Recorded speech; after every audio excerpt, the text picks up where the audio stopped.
తెలుగువారి పొడుపు కథల్లో ఒక పొడుపు కథ, అన్ని వేసి చూడు నన్ను వేసి చూడు.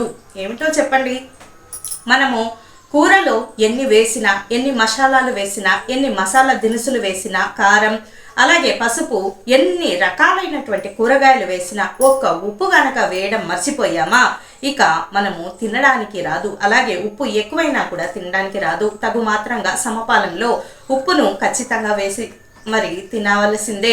ఉప్పు తిన్న విశ్వాసం అంటారు చాలామంది. ఒకరు మనకు భోజనం పెడితే మరి కడ వరకు, మనకు ఊపిరి ఉన్నంత వరకు ఆ వ్యక్తికి కృతజ్ఞతగా, గ్రాటిట్యూడ్ అంటారు, కృతజ్ఞతగా ఉండాలి.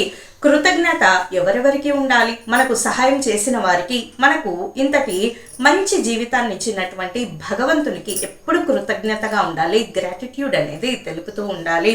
అలాగే ఈ సమాధానము తెలుగువారి పొడుపు కథల్లో దీనికి సమాధానము ఉప్పు. అన్ని వేసి చూడు నన్ను వేసి చూడు.